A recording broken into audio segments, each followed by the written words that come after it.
الحمد لله وكفى والصلاة والسلام على من لا نبي بعده وعلى آله وأصحابه الذين أوفوا عهدا الذين هم خلاصة العرب العرباء وخير الخلائق بعد الأنبياء أما بعد فأعوذ بالله من الشيطان الرجيم بسم الله الرحمن الرحيم قل هل يستوي الذين يعلمون والذين لا يعلمون إنما يتذكر أولو الألباب قال النبي صلى الله عليه وسلم يوشك أن يضرب الناس أقباد الإبل يطلبون العلم فلا يجدون عالما أعلم من عالم المدينة صدق الله العظيم وصدق رسوله النبي الأمي الكريم ونحن على ذلك لمن الشاهدين والشاكرين والحمد لله رب العالمين.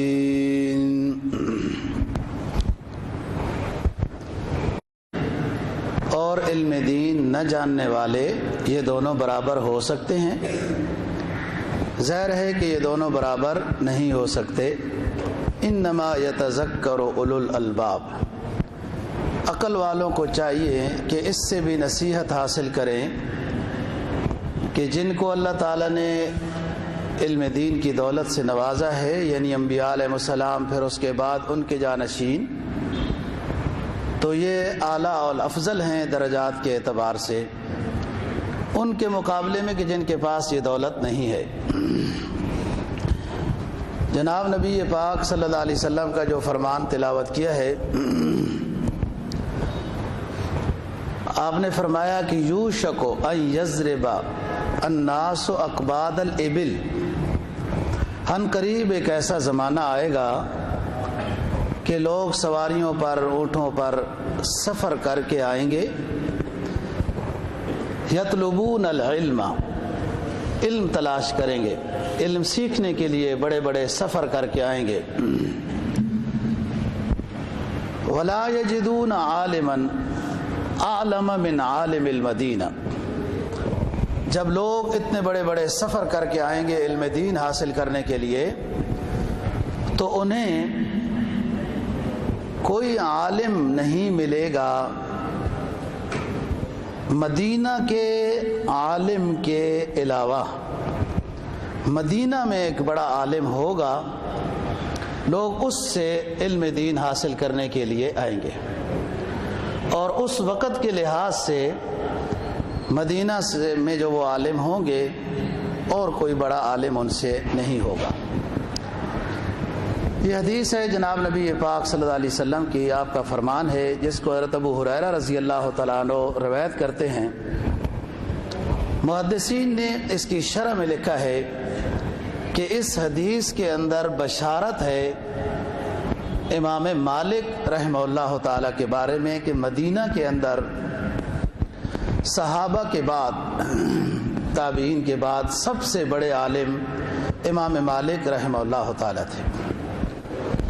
یہ امام مالک عمر کے لحاظ سے 13 سال امام ابو حنیفہ رحمہ اللہ تعالیٰ سے چھوٹے ہیں.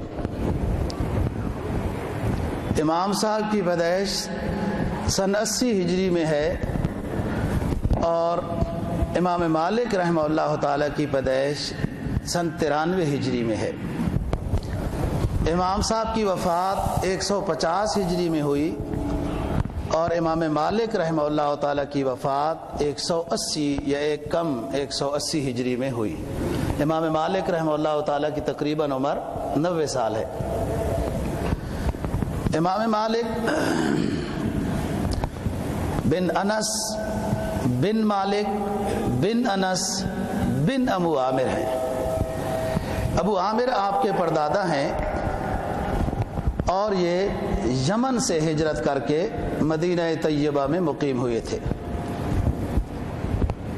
علامہ ابو بکر بن علا قشیری رحمہ اللہ تعالیٰ نے اپنی کتاب میں لکھا ہے کہ امام مالک کے پردادا جلیل القدر صحابی ہیں اور بہت سارے معرکوں میں بھی جناب نبی پاک صلی اللہ علیہ وسلم کے ساتھ شریک رہے ہیں۔ امام مالک کی پیدائش مدینہ طیبہ کی ہے اور آپ تابعین میں سے ہیں۔ آپ نے تابعین کی ملاقات کی ہے، صحابہ کے ساتھ امام مالک کی ملاقات ثابت نہیں ہے، کیونکہ جو بڑی عمر کے صحابہ کرام تھے جن کی زندگیاں لمبی تھیں وہ کوفہ اور بصرہ میں آباد تھے، جس میں حضرت انس رضی اللہ تعالیٰ عنہ وغیرہ ہیں۔ مدینہ طیبہ میں جو رہنے والے صحابہ کرام رضی اللہ تعالیٰ عنہ تھے وہ سن 90 ہجری سے پہلے ہی دنیا سے رخصت ہو گئے تھے، اور امام صاحب کی پیدائش ہے 93 ہجری کی۔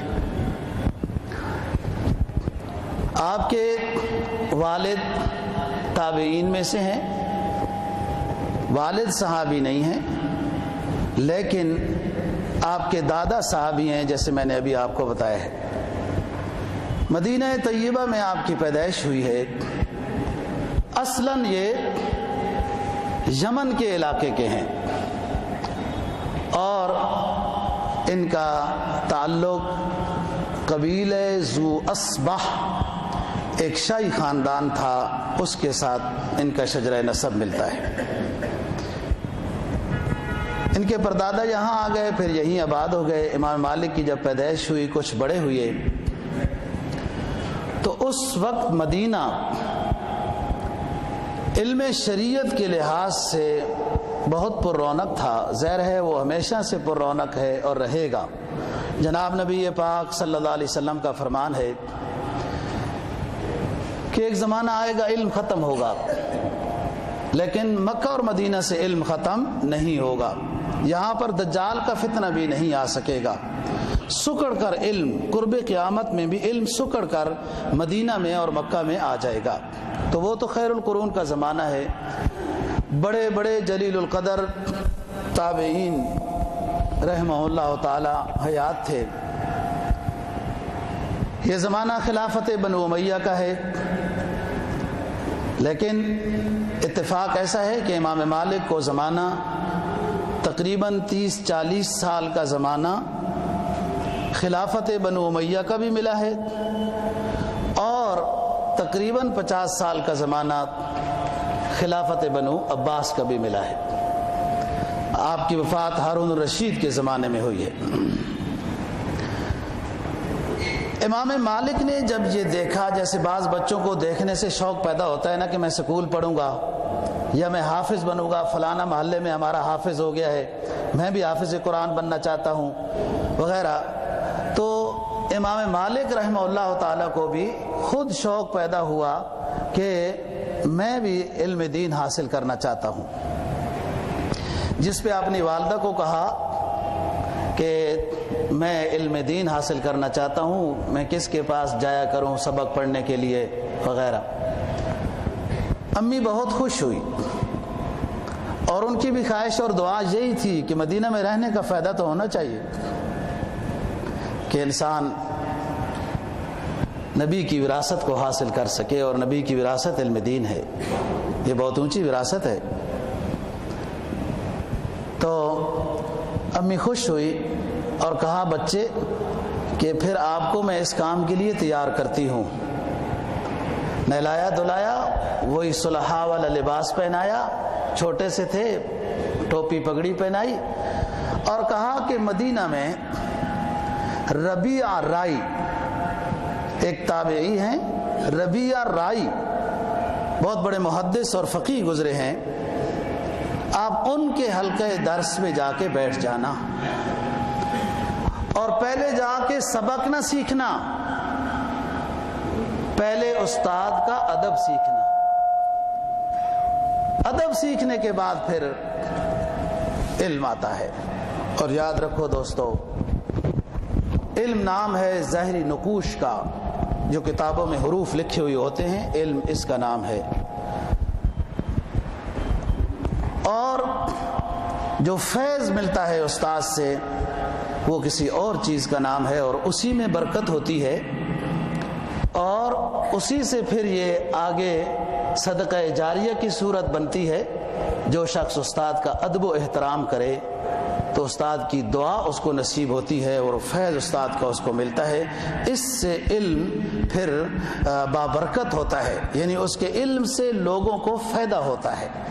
اگر علم سے لوگوں کو فائدہ نہ ہو، اس کو بھی نہ ہو لوگوں کو بھی نہ ہو، تو وہ علم بے برکت ہے. اللہ عالم بالصواب. علماء صلحاء اولیاء نے لکھا ہے کہ جو طالب علم اپنے استاد کا بے ادب ہوتا ہے اس کا علم بے برکت ہوتا ہے، اور جو استاد کا با ادب ہو اس کے علم میں برکت آتی ہے، نور آتا ہے، فیض نصیب ہوتا ہے. والدہ ظاہر ہے کہ وہ انوار مدینہ سے مستفید تھی. اس نے اپنے بیٹے کو یہ وصیت کی کہ پہلے استاد کے درس میں بیٹھ کر ادب سیکھنا، جب ادب آ جائے تو پھر اس کے بعد علم سیکھنا، پھر علم سے فائدہ ہوگا. اس وقت دوستو ادب و احترام کی فضا اٹھ چکی ہے. کچھ اگر باقی ہے تو دینی مدارس میں، سکول اور کالج کی فضاؤں میں استادوں کا ادب رخصت ہو گیا ہے، جس سے محرومیاں ہیں. استاد کی دعاؤں کے بجائے طلبہ بد دعائیں لیتے ہیں، اور طلبہ اپنے اساتذہ معلمین کی بے ادبی کر کے، ان کو تنگ کر کے، ان کے اوپر بے جا سوال کر کے فخر محسوس کرتے ہیں کہ آج ہم نے اپنے استاد کو کیسا تنگ کیا ہے. یاد رکھے گا انہوں نے اس کو نہیں تنگ کیا، اپنے آپ کو تاریک کر دیا ہے. بھلے علم دین کے لحاظ سے استاد ہو، علم دنیا کے لحاظ سے استاد ہو، استاد کا ادب و احترام ضروری اور واجب ہے، اور وہی طالب علم کامیاب ہوتا ہے کہ جو استاد کا ادب کرنے والا ہوتا ہے. بات یہ ہے دوستو، عالم وجود میں آنے کے لیے والدین سبب بنتے ہیں. انسان دنیا میں آنکھ کھولتا ہے، والدین سبب بنتے ہیں، اور ان کا اتنا ادب و احترام قرآن مجید نے، حدیث نے بیان کیا ہے. اور انسان کی دنیا اور آخرت سنوارنے کے لیے انسان کے والدین وہ استاد ہوتے ہیں کہ جس استاد نے اس کو دنیا میں بھی عزت بخشی، اور اگر نیک بن کے رہا تو آخرت کے لحاظ سے بھی عزت پائے گا. یہ استاد سبب بنا ہے. استاد کا بھی ادب و احترام ضروری اور واجب ہے.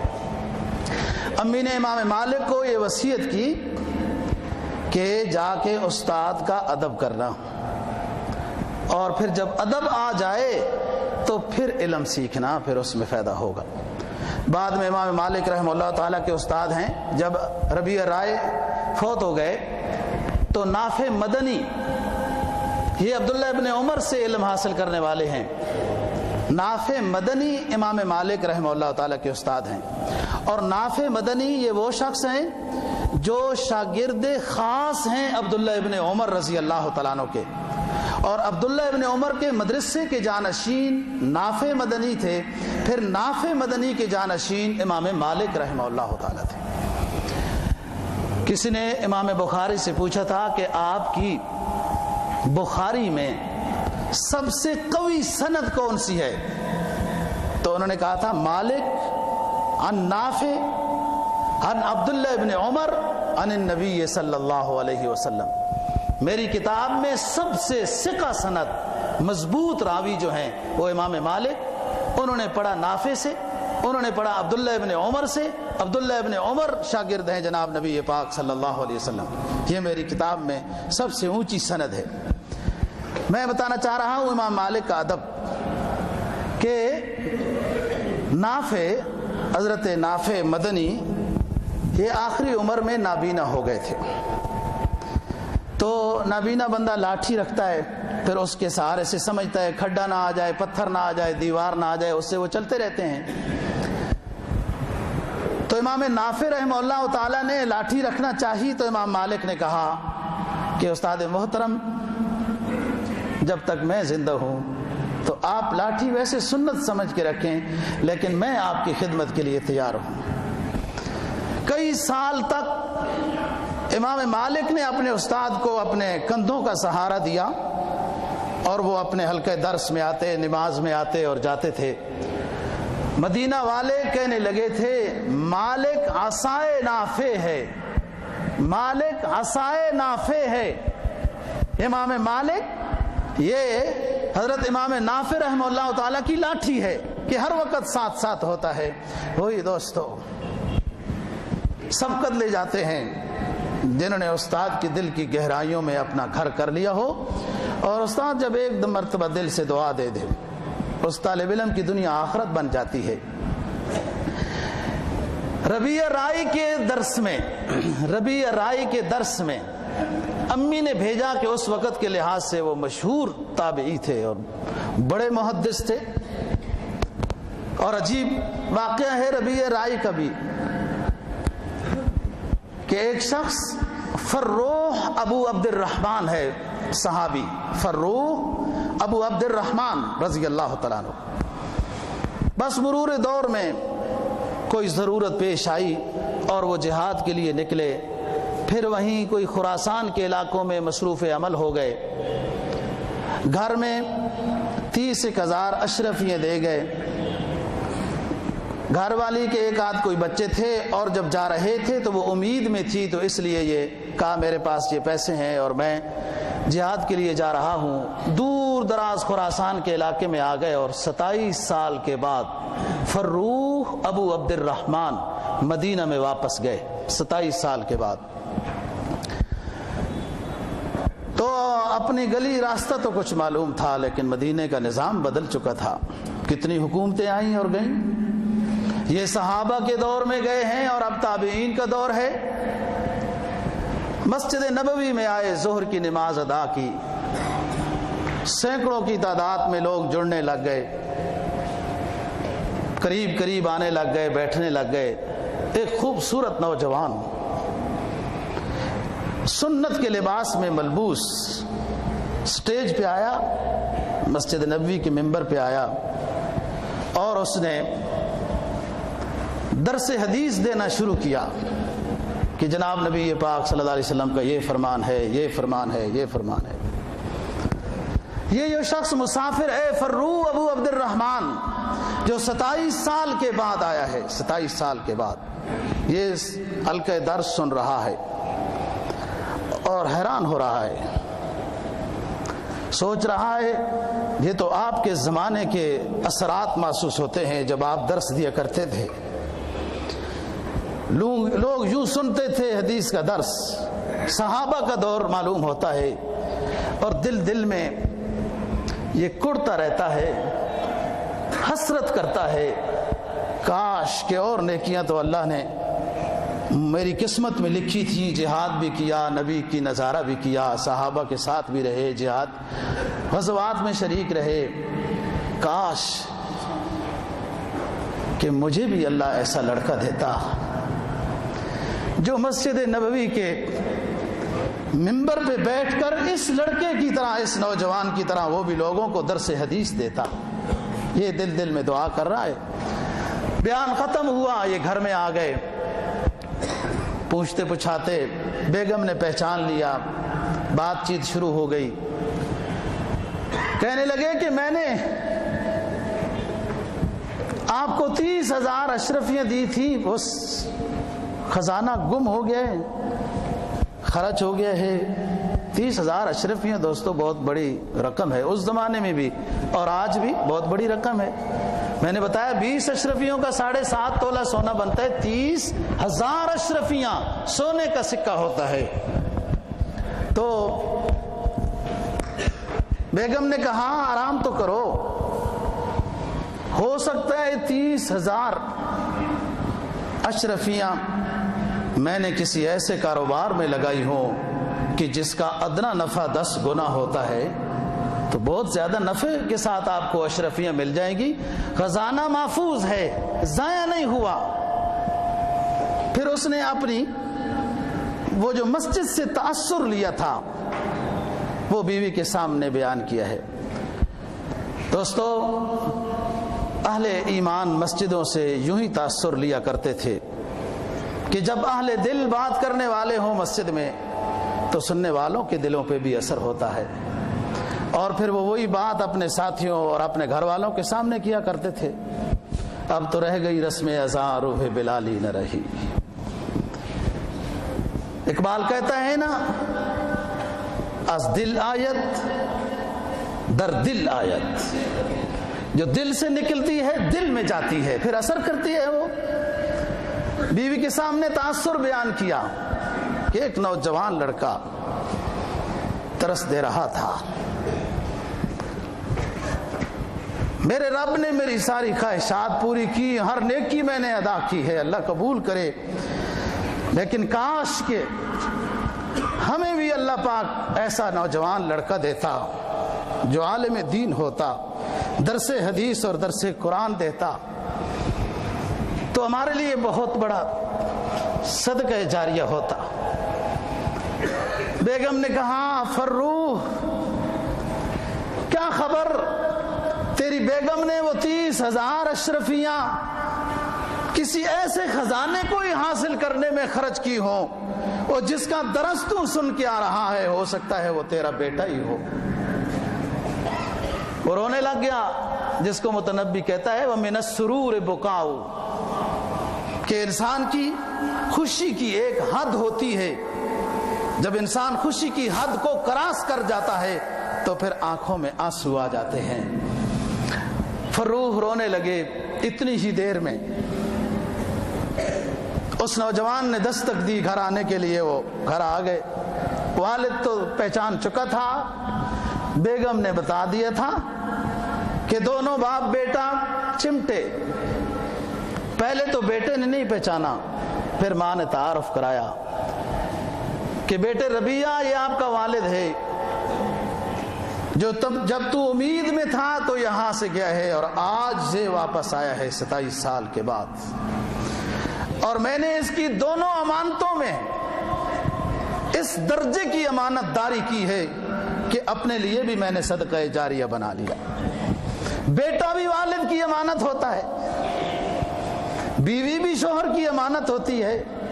حدیث میں آتا ہے نا، سب سے قیمتی بیوی، عمدہ بیوی وہ ہے جو شوہر کی غیر موجودگی میں بھی شوہر کا خیال رکھے۔ سامنے تو لوگ نمک پانی دال دلیا شوہر کے سامنے پیش کر ہی دیتے ہیں، جب شوہر موجود نہ ہو اس کی غیر حاضری میں بھی بیوی کی دل کی دھڑکنوں میں شوہر ہی آباد ہو، اس کی حفاظت کرنے والی ہو، اس کے مال کی، اپنی جان کی امانت ہے نا جی، یہ بھی شوہر کی امانت ہے، بیوی بھی۔ تو ماں نے کہا میں نے ان اشرفیاں جو امانت تھیں اپنے شوہر کی، ان کا بھی خیال رکھا، اس کے بیٹے کا بھی خیال رکھا اور اپنا بھی خیال رکھا۔ میرے ذہن میں میرے رب نے یہ بات ڈالی کہ اس کی غیر موجودگی میں اللہ نے بیٹا دیا، اس کی یہ اشرفیاں میں اسی بیٹے پہ خرچ کر کے اس کو وارث نبی بنا دوں۔ چنانچہ یہ آپ کا بیٹا ہے، بہت خوشی۔ یہ ربیہ رائی ہیں، ان کو رائی اس لیے کہتے ہیں، اتنے بڑے عالم تھے، اتنے بڑے عالم تھے کہ بہت کم دفعہ ایسا ہوا کہ شرعی مسئلے میں ان کا جواب غلط ہوا ہو۔ ان کی ہر سوچ، ہر رائے، ہر اجتہاد، ہر تفسیر، ہر شرح ربیہ کی سنت کے، شریعت کے مطابق ہوتی تھی، اس لیے ان کا لقب مشہور ہو گیا ربیہ رائے، رائے والے ربیہ۔ یہ پہلے استاد ہیں امام مالک رحمہ اللہ تعالیٰ کے۔ تو امام مالک کو امی نے بھیجا کہ جاؤ بیٹے ربیہ رائے کے پاس اور پہلے علم نہ سیکھو، پہلے ادب سیکھو، جب استاد کا ادب آ جائے۔ استاد کا ادب بہت اونچی چیز ہے۔ میں نے بتایا تھا امام اعظم ابو حنیفہ رحمہ اللہ تعالیٰ کے حالات زندگی میں کہا میں نے 40 سال تک یا 30 سال اس کے لگ بھگ اپنے استاد کے گھر کی طرف بھی پاؤں نہیں کیا، اپنے استاد کے حماد بن نبی سلیمان کے گھر کی طرف پاؤں نہیں کیا کہ میرے استاد کی بے ادبی ہوگی۔ سبق پڑھا رہے ہوتے تھے، اپنے استاد کا بیٹا چھوٹا کھیلتا ہوا جب سامنے آتا تو سبق کے درمیان امام اعظم اٹھ جاتے تھے۔ شاگردوں نے پوچھا امام صاحب اٹھ کیوں جاتے ہیں؟ کہا استاد اور استاد کے اہل و عیال کا ادب ضروری ہے. استاد کا بیٹا کھیلتا ہوا سامنے نظر آتا ہے، اس لیے ادب میں اٹھ جاتا ہوں. ادب سے دوستو، جب مسعود ثقفی نے جو مخبر بن کے، متکلم بن کے صلح حدیبیہ میں مشرکین مکہ کی طرف سے آیا تھا، مسعود ثقفی، عروہ بن مسعود ثقفی، صلح حدیبیہ کے موقع پر مشرکین مکہ کی طرف سے متکلم بن کے آیا تھا، اور واپس جا کے اس نے کہا کہ صلح ہو گئی، جو کچھ بھی ہو گیا، یہ بات تو اپنی جگہ پر ہے، لیکن میں اس نبی کی مجلس میں جو میں تھوڑی دیر بیٹھا ہوں، اس کا تأثر میں تمہیں بتانا چاہتا ہوں. مان جاؤ گے تو اچھی بات ہے. تأثر یہ ہے کہ اس ہستی کے جو ساتھ بیٹھنے والے، اٹھنے والے صحابہ کرام رضی اللہ تعالیٰ عنہ میں یہ اتنے باادب ہیں، اتنے باادب ہیں کہ اس ہستی کی تھوک کو بھی زمین پر گرنے نہیں دیتے، اپنے جسم کو اوپر مل لیتے ہیں شفا سمجھ کر. جب ایک قائد کے ورکر اس طرح کے ہوں، جب ایک نبی کے صحابہ اس درجے کے باادب ہوں، تو کامیابی پھر قدم چومتی ہے. تم اس ہستی سے غالب نہیں آ سکتے ہو، بس تمہاری مرضی ہے اب جو کرنا چاہتے ہو. انہوں نے عروہ بن مسعود کو عجیب عجیب باتیں کہیں. عروہ نے کہا ہم نے جو بات اپنی کہنی تھی، جو سمجھی تھی، جو دیکھی تھی، وہ آپ کو بتا دی ہے. آپ نہیں مانتے ہو، آپ کی مرضی. ظاہر ہے نبی کے ادب کی بات کی ہے، ایک اچھی بات آگے بیان کی ہے. پھر اللہ تو میں نے بتایا نا ضائع نہیں کرتا. ان اللہ لا یضیع اجر المحسنین. اللہ نیک کی نیکی ضائع نہیں کرتا. اللہ نے عروہ بن مسعود کو پھر ایمان کی دولت سے نوازا، پھر یہ صحابی بن گیا جس نے نبی کا یہ تاثر پیش کیا. ادب بڑی چیز ہے. تو اب امام مالک رحمہ اللہ تعالیٰ سب سے پہلے استاد ربیع رائی کے ہیں، پھر نافع کے ہیں. 17 سال کی عمر میں امام مالک رحمہ اللہ تعالی علم شریعت کے بحر بے کنار بن گئے. یہ وہ امام مالک ہیں جن کا ابتدائی دور بڑا مشکل تھا، اور اللہ کا نظام ہے دوستو. اب کسی شخص کی کہانی کو بھی سیکھیں، سنیں، سمجھیں. جس کو اللہ نوازنا چاہتا ہے تو اس کی ابتدائی زندگی مشکل ہی ہوتی ہے. یہ کوئی سنت ہے اللہ کی. انبیاء علیہ السلام دیکھ لیں، صحابہ کرام دیکھ لیں، تابعین، تبع تابعین دیکھ لیں، سب حضرات کی ابتدائی مشکلات ہیں. اتنی مشکل زندگی تھی کہ قلم کاغذ خریدنے کے لیے پیسے نہیں ہوتے تھے امام مالک کے پاس. تو اپنے گھر کا چھت بیچتے رہتے تھے، وہ لکڑیاں چھت بیچتے رہتے تھے، اور پھر اس سے قلم کاغذ کتاب جو خریدنی ہوتی تھی وہ اپنی ضرورت پوری کرتے رہتے تھے. کپڑے کا کاروبار تھا، بھائی بھی ساتھ شریک تھا، لیکن اس سے گھر کا روزینہ ہی بن سکتا تھا. اتنی زیادہ آمدن نہیں ہوتی تھی کہ جس سے وہ ضروریات علم بھی خرید سکے، لیکن بہت یکسوئی سے علم حاصل کیا.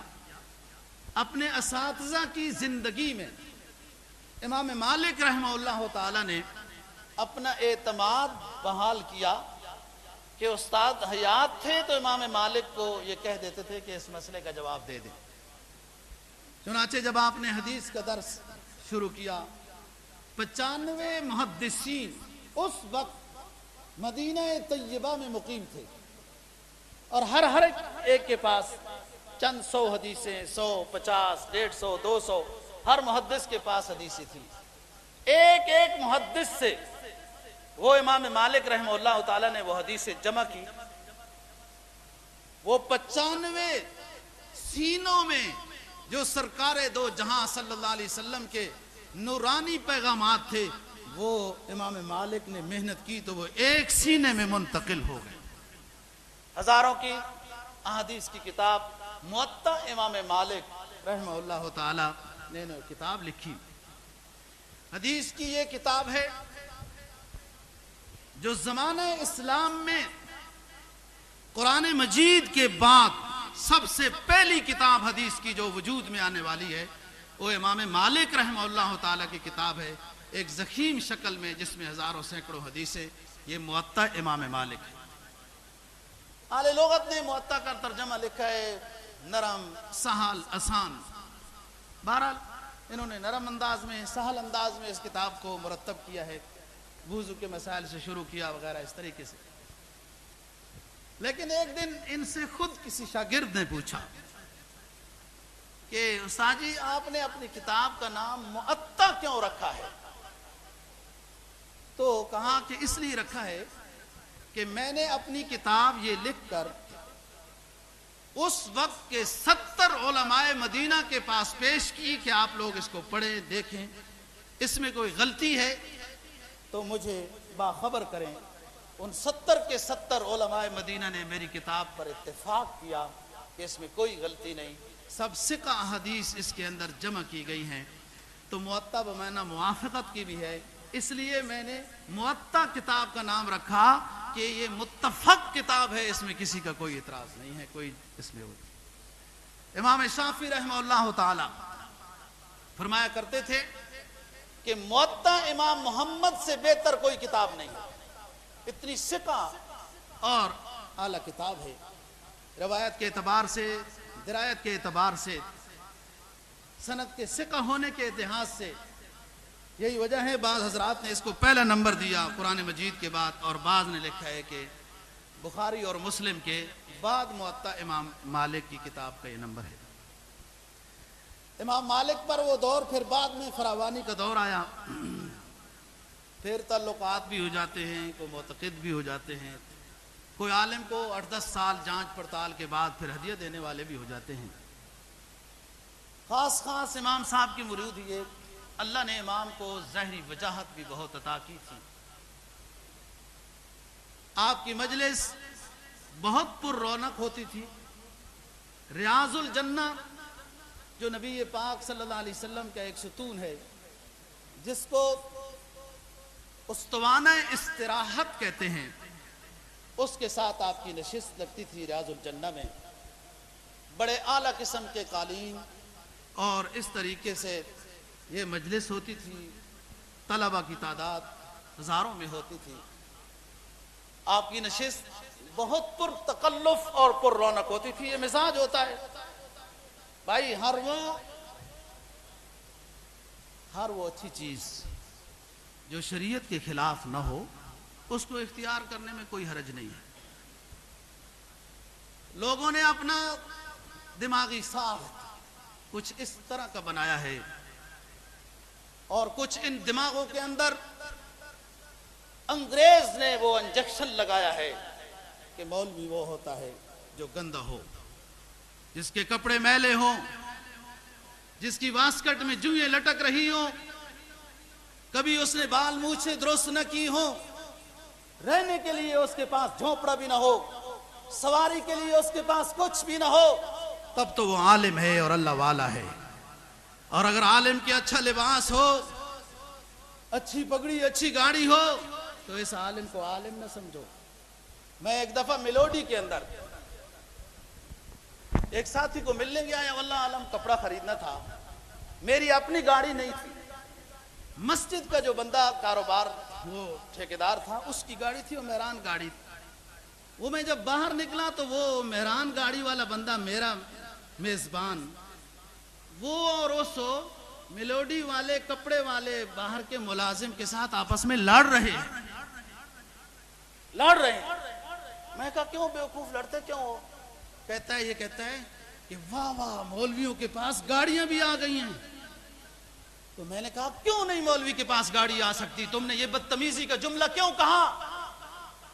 بے شک یہ مولانا صاحب کی گاڑی نہیں ہے، لیکن تمہارا جو یہ بدبو والا جملہ بولا ہے کیوں بولا ہے؟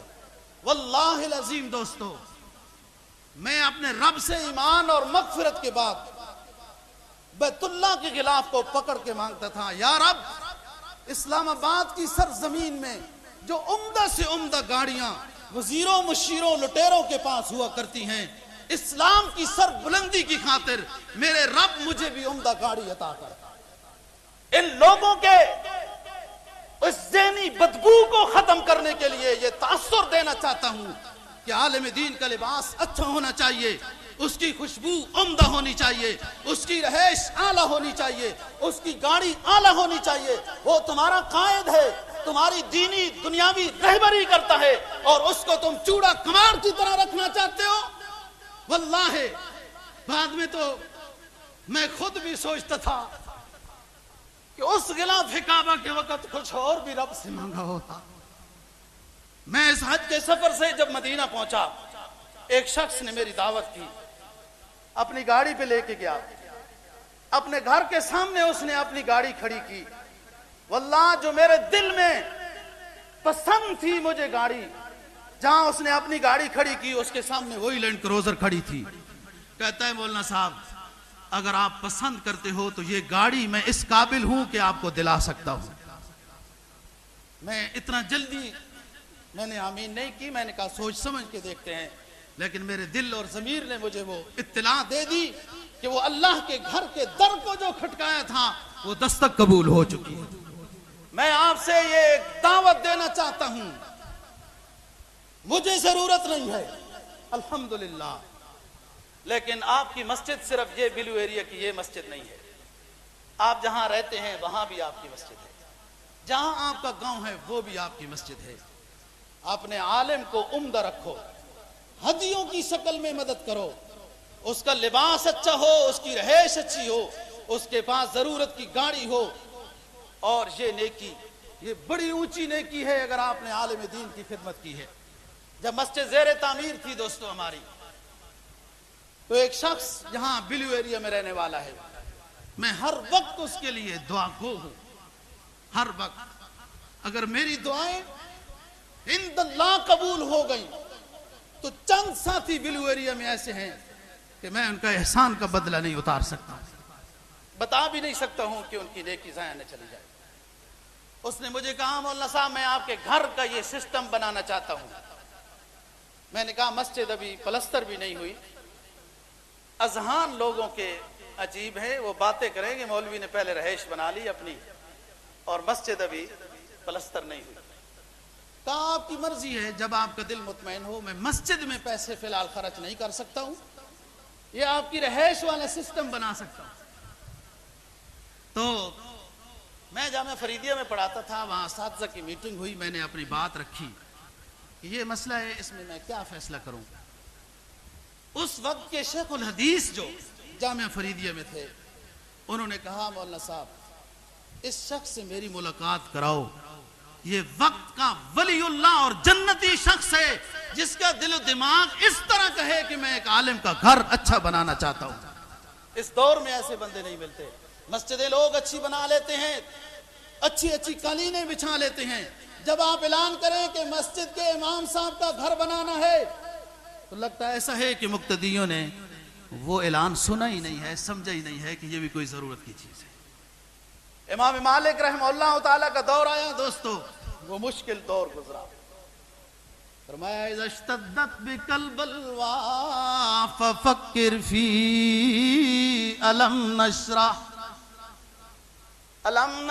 لک صدرک ووضعنا عنک وزرک الذی انقض ظہرک ورفعنا لك ذكرك فإن مع العسر يسرا إن مع العسر يسرا فإذا فرغت فانصب وإلى ربك فارغب إذا اشتدت بك البلوى ففكر في ألم نشرح فعسر بين يسرين إذا فكرته ففرح.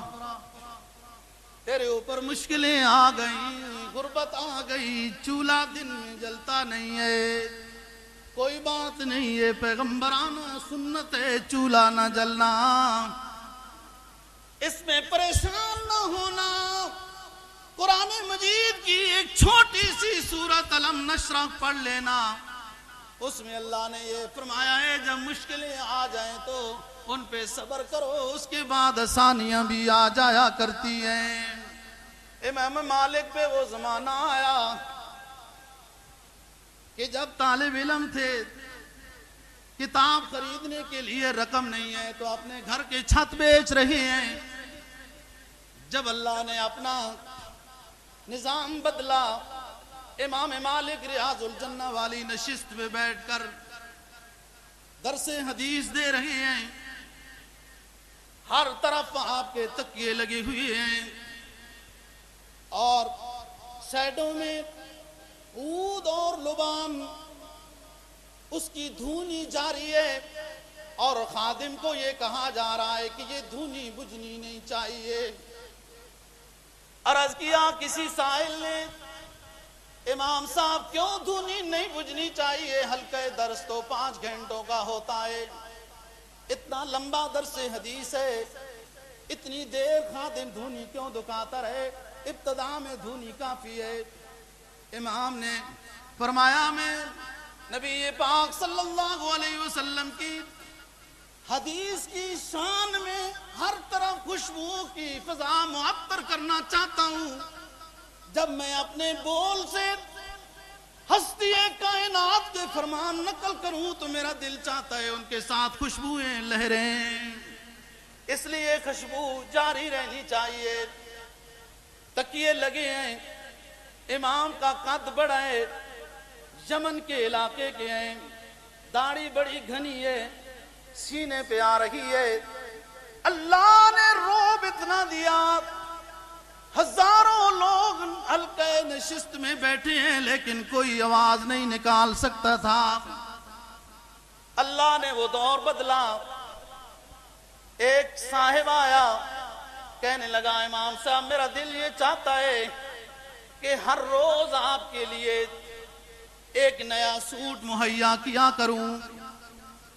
امام نے کہا کاروبار کیا ہے، کرتے کیا ہو؟ بتایا امام صاحب میرا یہ کاروبار ہے۔ کہا کاروبار تو حلال ہے لیکن سوچ کے آنا، یہ جذباتی فیصلہ نہ ہو، امام کی خدمت میں جذباتی فیصلہ نہ ہو، ذرا سوچ کے آنا۔ پھر آیا اور کہا میں درزی کا بھی بندوبست کر کے آیا ہوں۔ عرب جبہ ایک بھی ہوتا ہے، پھر اس کے بعد دوسرا بھی ہوتا ہے، پھر اس کے بعد یہ اجتماع ہوتا ہے۔ ہر روز وہ درزی امام صاحب کا ایک سوٹ دوستوں بنایا کرتا تھا اور وہ ان کا مقتدی بنواتا تھا۔ صبح ہر روز جب درس حدیث شروع ہوتا ہے، امام صاحب غسل فرمانے کے بعد وہ نیا لباس زیب تن کرتے، عمدہ خوشبو اپنے جسم پہ لگاتے، درس حدیث شروع ہوتا، اور شام کے وقت جب اس لباس کو اتارتے تھے تو کسی طالب علم کے حوالے کر دیتے تھے۔ یہ امام مالک کا زمانہ جب بدلا، بادشاہوں کا دور آیا، جعفر بن ابی سلیمان مدینے کا گورنر تھا اور زیادتی ظلم کرتے تھے، کچھ نیکیاں بھی کر لیتے تھے۔ اس وقت کے بادشاہ مسجدیں بھی بناتے تھے، مدرسے بھی بناتے تھے، اور بھی کام کر لیتے تھے، ساتھ اپنا الو بھی سیدھا کرتے رہتے تھے۔ امام مالک نے فتویٰ دیا کہ جعفر کے فلاں فلاں کام صحیح نہیں ہے، اگر یہ باز نہ آئے،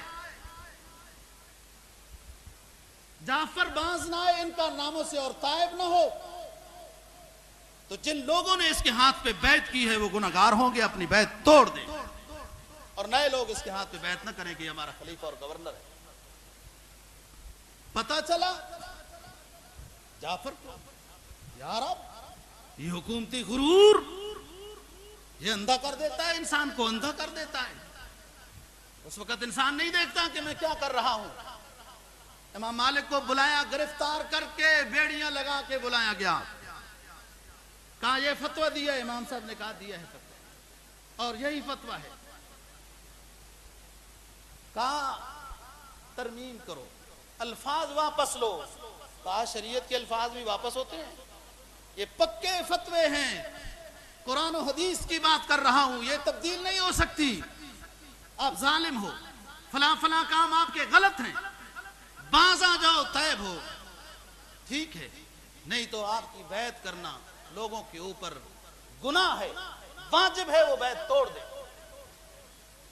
بندوا لیا، گھسیٹا اور کوڑے لگائے گئے، امام صاحب کے دونوں کندھے اتر گئے۔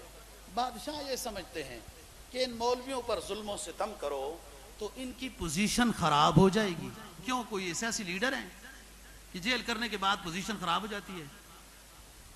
عالم دین کہ اس کو دین کے نقطہ نظر سے اگر اس پر جیل آئے، کوڑے لگیں، اس سے عالم دین کی وقت میں اللہ اور اضافہ کرتا ہے.